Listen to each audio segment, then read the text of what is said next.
Corona virus से बचने में से उपायों में से एक है मास्क पहनकर रखना।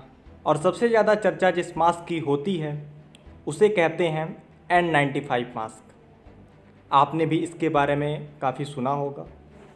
यह काफ़ी महंगा आता है और लोग ऐसा समझते हैं कि N95 मास्क सबसे सुरक्षित मास्क है। विश्व स्वास्थ्य संगठन भी यह कह चुका है कि कोरोना वायरस से बचने के लिए N95 मास्क सबसे सुरक्षित है। लेकिन अब N95 मास्क पर भी सवाल उठ गए हैं, क्योंकि केंद्र सरकार ने सभी राज्यों को पत्र लिखकर आगाह किया है कि N95 मास्क में एस्पिरेटर जो होते हैं, यानी छेद वाले N95 मास्क में वायरस का प्रसार नहीं रुकता और इस मास्क का इस्तेमाल कोरोना महामारी को दूर करने के लिए उठाए गए कदमों के खिलाफ है। केंद्र सरकार की चिट्ठी में इसकी वजह बताई गई है। दरअसल N95 मास्क में एक खास तरह का वाल्व लगा होता है जो हवा में तैर रहे कणों और सूक्ष्म पदार्थों को चेहरे या नाक के अंदर जाने से 95% तक रोकता है या बचाव करता है। यह फिल्टर की तरह कार्य करता है, लेकिन केंद्र सरकार की एडवाइजरी के मुताबिक वाल्व वाले N95 मास्क इसे पहनने वाले लोगों को हवा में तैरते सूक्ष्म कणों या वायरस से नहीं बचाते, इसलिए इसे मास्क पहनना सुरक्षित नहीं है। इसके अलावा कोई कोरोना का मरीज N95 मास्क पहनता है तो उसके खांसने या छींकने पर वाल्व के जरिए ड्रॉपलेट बाहर आ सकते हैं और कोरोना वायरस फैला सकते हैं।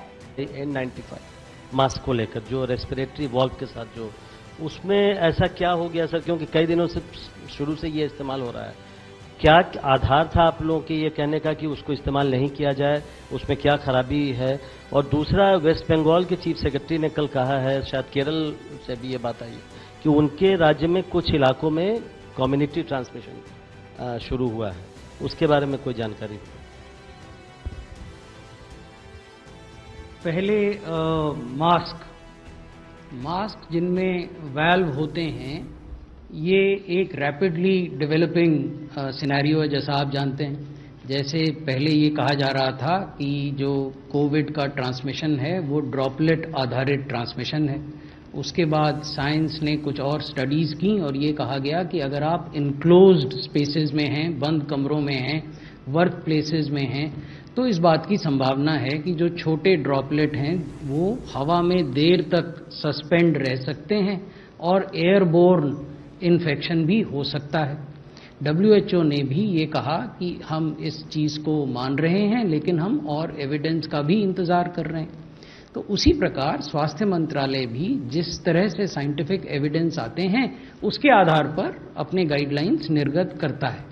हाल के दिनों में कुछ साइंटिफिक स्टडीज़ हुई जिन्होंने ये कहा कि इस प्रकार के N95 मास्क, यहाँ मैं ये भी बताना चाहता हूँ कि N95 मास्क रेस्पिरेटर जिसको वाल्व कहते हैं उसके साथ और बिना रेस्पिरेटर, जैसा ये सज्जन ने यहाँ पहना हुआ है, हाँ, ये भी N95 मास्क है और शायद इसमें रेस्पिरेटर नहीं है, कम से कम यहाँ से नहीं दिख रहा। अच्छा है, तो बिना रेस्पिरेटर के भी N95 मास्क आते हैं और रेस्पिरेटर के साथ भी आते हैं।